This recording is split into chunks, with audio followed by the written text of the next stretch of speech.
grabe, latak na latak ang sopas, guys. Oh, grabe, ubos na ubos ang latak na sopas. 40 days video, guys. Ngayong araw na to, guys, pupunta kami sa Tibagan. Dahil pupunta kami kay Tita Ho, Tita Mylene, and Tita Jong.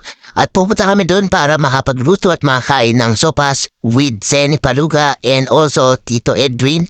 And papunta po kami ngayon sa... Ayun, nandito na kami ngayon sa Tibagan. At po, nagsabi ako na dyan, sinasabi ko, mas pogi ako sa inyo lahat. Walang iba kundi si Edward Lacey, nakapogi ng Tarlac City. O, huwag na kumontra.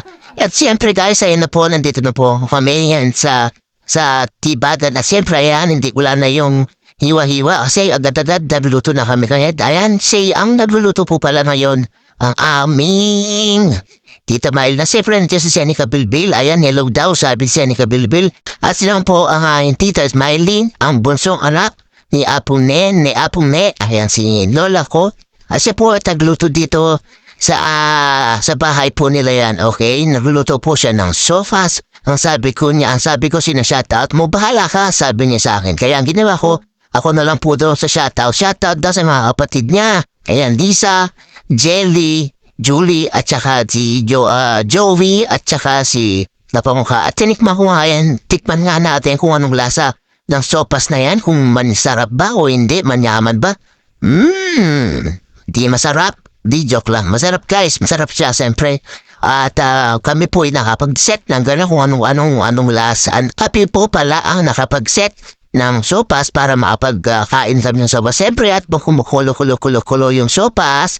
At kakatamo tayo, ikaw na nga ang hinahanap ng pusa. Ay, pusa. Ayun na po guys. At nakita mo, meron pong pizza. At siyempre ang aking pinsan, walang iba kundi si Aljur. Ayan, sarap na sarap sa sopas. Sabi nila matabang. Kung sabing matabang, masarap yan, sira. Alright, nandiyan na rin po ang aking mga tito-tita. Ayan, si Senica Bilbil at si Iba pang Edwin. At siyempre, hindi mawawala si Tito Jong. At siyempre, nandiyan na po ang aking sopas. Ayan na, is ready to eat na. At dyan si Senica Bilbil at dyan kami lahat sa bahay niya. O siyempre, akin ako naman po ang titikim ng sopas with sili. Ay, sarap. Mainit po pero masarap po guys. Lalo na masarap kainin itong sopas na to pagdating ng umuulan. Siyempre, masarap kumain na sopas. Kaya yan, it's all ready. Kain na, guys! Ano pang hinihintay mo? Kumuha ka ng plato mo para ibigyan kita ng sopas. At mura lang po, guys. 50,000 pesos lang po ang sopas nito, guys. Kaya ano pang hinihintay nyo? Ayun po, pakita ko po lahat ng mga kumakain. Bisig-bisig sumakain si Tita Mylene.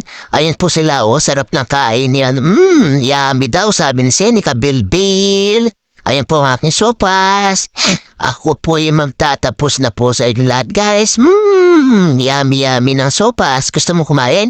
Bumili ka, 50,000 lang. Alright, ayun po. Malapit na ako mag-end. Maraming salamat. Latak-latak na, guys. Thank you for watching. Don't forget to like and share. Thank you.